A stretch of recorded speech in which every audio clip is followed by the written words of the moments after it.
We live in a very interesting world because Kimber has just released a gun that has poked another hole in the front of their barrels on their 2K11 pistols, both in their traditional 5-inch and the Commander Pro model. And that's not even the interesting bit. What's more interesting is that the guns have continued to develop.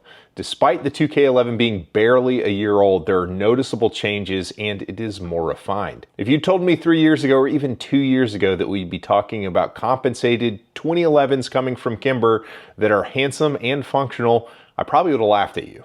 But here we are, and it's happened. Kimber has clearly found a new gear, and I am here for it. It's awesome. So I'll compare the new 2K11 ported guns to the old 2K11s, and let's get started. So initially with these guns, there are only going to be two colors available. There's going to be a stainless color, which is a true stainless. The old stainless gun you saw in older videos of mine was more of a granite color, and this is a proper stainless.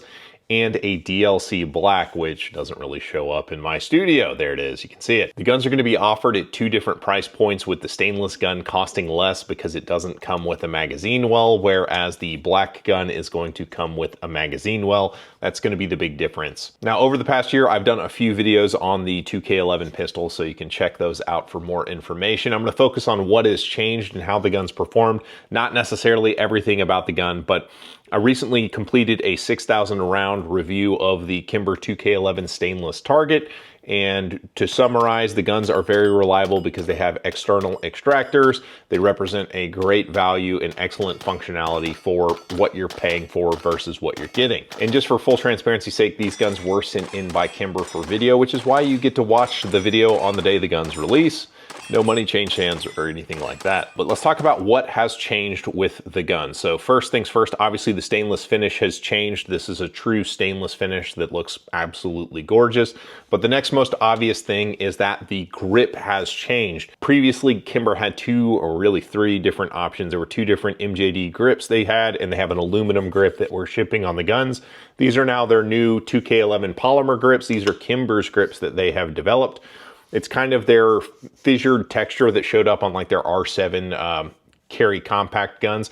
It's a pretty good texture. It's an attempt at kind of a Goldilocks texture where it's trying to do everything, but at the same time, it's not too aggressive. Personally, I like the machine texture on the MJD grips a little bit better, but this is honestly a pretty good polymer grip texture. Having leathery palms from shooting a bunch, it's still probably not as much as I would want. I would still need to use like grip enhancer for it, but it's still honestly not bad. On that grip, at least on the black guns, is a stanchion magwell. This is what comes on the original copperhead targets that you saw, but it doesn't have those kind of stylized 2K11 cuts on it. It's just a plain magwell without the, I guess they're hexagons, octagons, not sure what they are. And because it's made by Stan Chin, it is a tactical style magwell, which means that this gun, as you see it, is IDPA compliant, and it is probably the meta for what an IDPA carry optics gun would want to be from the Kimber lineup, because it's got that big old hole in the barrel, which is allowed in IDPA carry optics. The next thing to change is that the profile of the manual safeties has changed. On the older guns, there was more material kind of at the back right corner of the left-hand side safety, and as a result, it would kind of hit you in the web of the hand, and it would lead to kind of developing new callus. Lots of people just kind of got used to it, got over it, and just, you know, made it happen. But they've now reprofiled this so that it looks, I mean, you can see the machining lines, so it definitely is a smoother surface now. It's very comfortable. It's an improvement. Honestly, the 2K11 that I shot 6,000 rounds through, it got a reprofiled safety at some point last year, and that's ultimately what ended up becoming the production safety, so it's a fine safety. It does just fine. They are metal injection molded, but so far so good. The next thing to change is that originally the 2K11s were shipped with C&H precision optics plates, which are nice because they sink the optics down low, but not nice because they use kind of those T-nut inserts that go up into the optics body. And as a result, they have to use small diameter screws. Problem with those screws, especially amongst high burn shooters, is that the small diameter ones will either break their heads off if you over tighten them, or when you're trying to extract them, they bind up too much with the thread locker and they strip out and you have to drill them out. So Kimber made a change to a tag precision plate. That's the same manufacturer of these front sights that come on the 2K11. and the tag plate is pretty good. And keeping it going, and we'll go back to the stainless gun so you can see this a little better, is that the trigger shoe has been revised. The old trigger shoe on the Kimber guns had a K on it. It wasn't a luchador mask like I thought it was, but they actually had machined in the picture of a K for Kimber, and this new one, and I have size XL glove hands, and this new trigger pull length is much more comfortable than the old one. I think that is an improvement. And obviously the biggest change and the reason for the season, as it were, is the gigantic hole at the front of the barrel, which is called a compensator. It's a compensator because the rifling stops about right there where the expansion port begins, and there is bore out, and then there is a lip at the front of the barrel, so it's catching some of that gas, directing it up, so it is dumbing down the gas that exits the muzzle and helping keep the gun to stay a little bit flatter. But it begs the question, how much velocity are you losing by putting these big old holes in the guns? And the holes on the 4 and 5 inch guns are the same size. More on that in a bit. So I took the Pro model of the gun because I figured it would have the most extreme velocity loss, and tested it on the chrono using Federal HST 124 and 147 grain projectiles. And of course I used the 2K11 Pro, which is one of the prettiest production guns being made, as the benchmark against the gun. 1203 average for the non-comp, 1169 average foot per second. So we're losing about, call it 30 foot per second or so off of the 124s. Average speed 1017 on the regular Pro. So 1013, lost 4 foot per second with the 147, so no observable velocity loss. So then I got the guns side by side with the 2K11 Pro Royal versus the 2K11 stainless that I put 6,000 rounds through against the 5 inch gun, shot them side to side on the high speed camera to see how the guns moved. And I'll start with the 5 inch barrel. So the 5 inch barreled gun is absolutely the tamest version of the 2K11 that I have shot. It is notably just gentler in hand. It doesn't dump as much energy in the wrist. The muzzle climb, the dot movement that you're perceiving behind the gun is less. So it is working, the comp is doing its job, and you can see the flash coming out the port.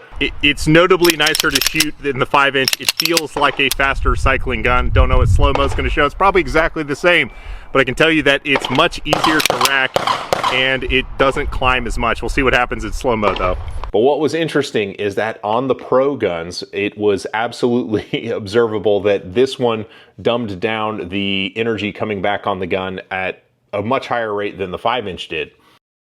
I don't know what's going to show up on the slow motion, but I can tell you that the dot didn't climb as high. It seemed to cycle faster because of the lighter springing on the gun.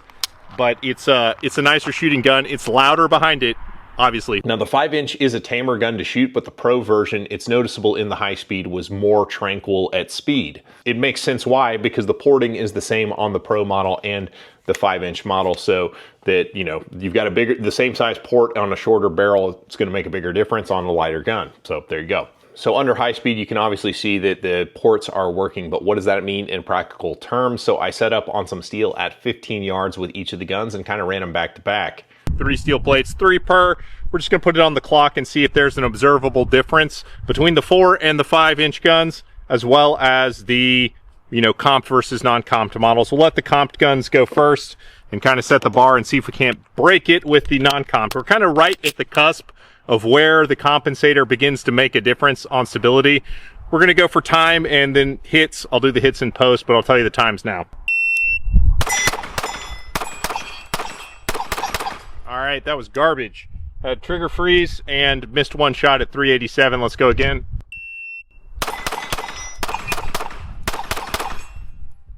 All right, missed one shot at 343. I think that's closer to the pace we're going to set. Let's see how we do with the Pro Royal.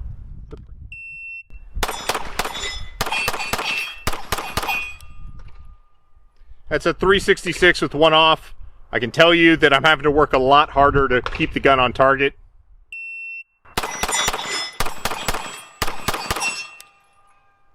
That's a 339. So the time is roughly similar, but I'm telling you, my arms are feeling the difference.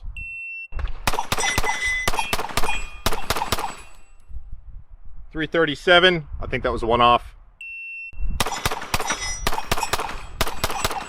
That was one off for sure. and a 325.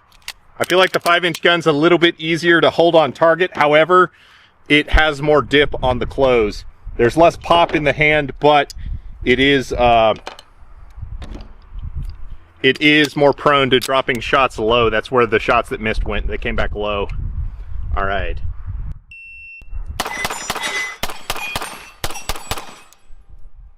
.341, everything on.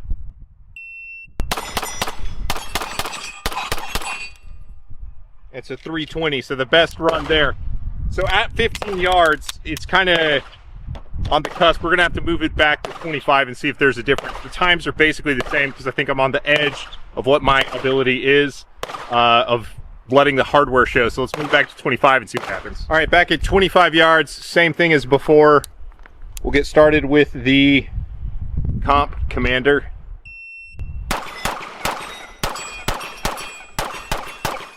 All right, one off in 420.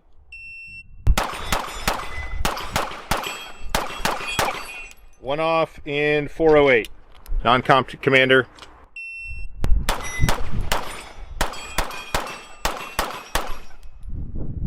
That's 440 with one off.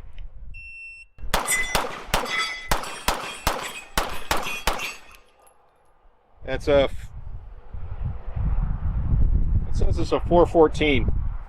Felt slower, but it was one off. Definitely can appreciate the compensator at 25 yards more. That was one off. I missed it left. It was a 406. Much easier to keep it on target with the 5-inch. 5-inch rips.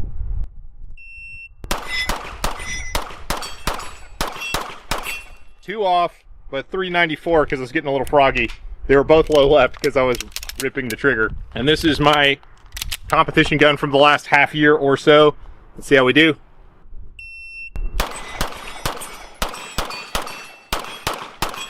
All right, one off at 424.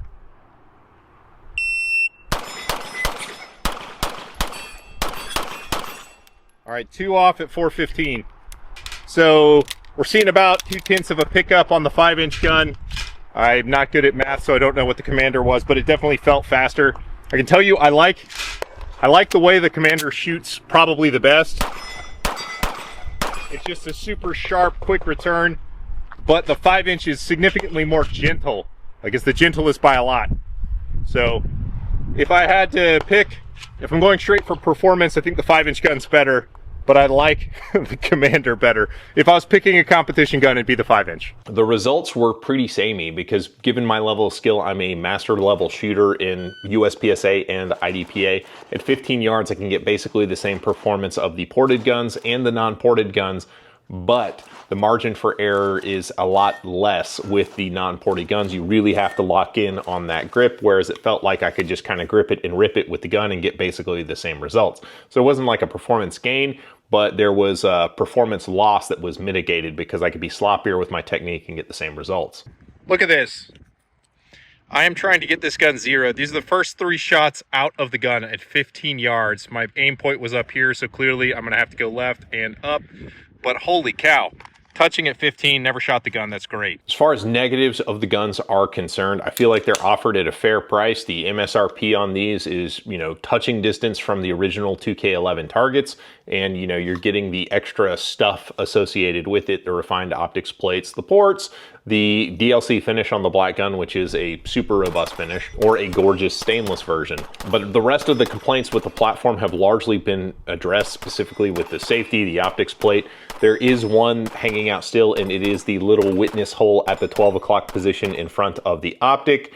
Now, for those of you who aren't aware, when you fire a gun, some smoke does come out through the chamber, and that smoke will deposit on the face of your optic, and that obviously clouds up your optic and you have to stay on top of it. And the closer that window is to the ejection port, the dirtier it's going to get, the faster. But when it's got a little port at the 12 o'clock like that, it adds a little bit more gas to it. So it'd be cool if they just kind of let the extractor relief cut on the side function as the witness hole and not have the little lawyer hole at the top of the barrel. I'm not a lawyer, but other 192011 makers get away without putting that hole up there. So coupling that with that, the tag plate, as good as it is, it moves the optics kind of all the way to the front. It doesn't let the overhang optics kind of get in the way on the stainless gun. It's got a SRO on it with that plate, and it hasn't caught any brass yet. But at the same time, I'd love it if the plate could move the optic all the way to the back of the slide to get it away from the ejection port so the lens stays clearer longer. One thing that's worth saying in every 2K11 video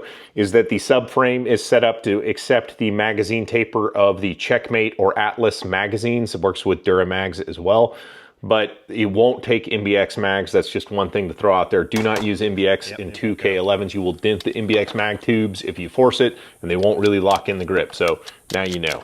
And that's a design choice to prevent over insertion. So when you're seating a magazine with the slide lock to the rear, you're not going to break the ejector. That is why that is the way it is. But the MBX tubes are just a little bit fatter, so don't use them. Reliability, I only tested, I think, 4 different types of ammo with these guns. The Buffalo Creek 115s, SMB 115s, my reloads at 147, I guess 5, because then I also did the Federal HSTs in 124 and 147. So 5 different types of ammos through the gun. They all fed brilliantly. They all had the correct spring weight to operate the different, you know, spectrum of velocity and energy coming out of the muzzle. So I think they're going to be squared away with most of the different things that you try to put through the gun. So yeah, I think the 2K11 is a really cool value. I think the Kimber story of kind of like reinventing themselves and getting back into the mix with kind of, you know, at the forefront of what the industry is wanting to do with these kind of, you know, performance shooting machines is really cool. Like it's really cool to see them do that. And, you know, I'm going to continue to cheer for them as they push this stuff out. Because if there's one thing, if you've followed Kimber at all over the past, I don't know, 10 or 15 years, they put out a bunch of different pretty guns in different formats. So I'm looking forward to them doing that with the 2011s. It feels like they're kind of pivoting onto the 2011 platform and away from kind of 1911s. Not that they've stopped making them, but I think I've identified correctly that the enthusiast set is set up on the 2011 at this point. If you want more information on the 2K11, I've done a number of videos. In fact, I'll make a playlist of all of my 2K11 videos and you can check them out here.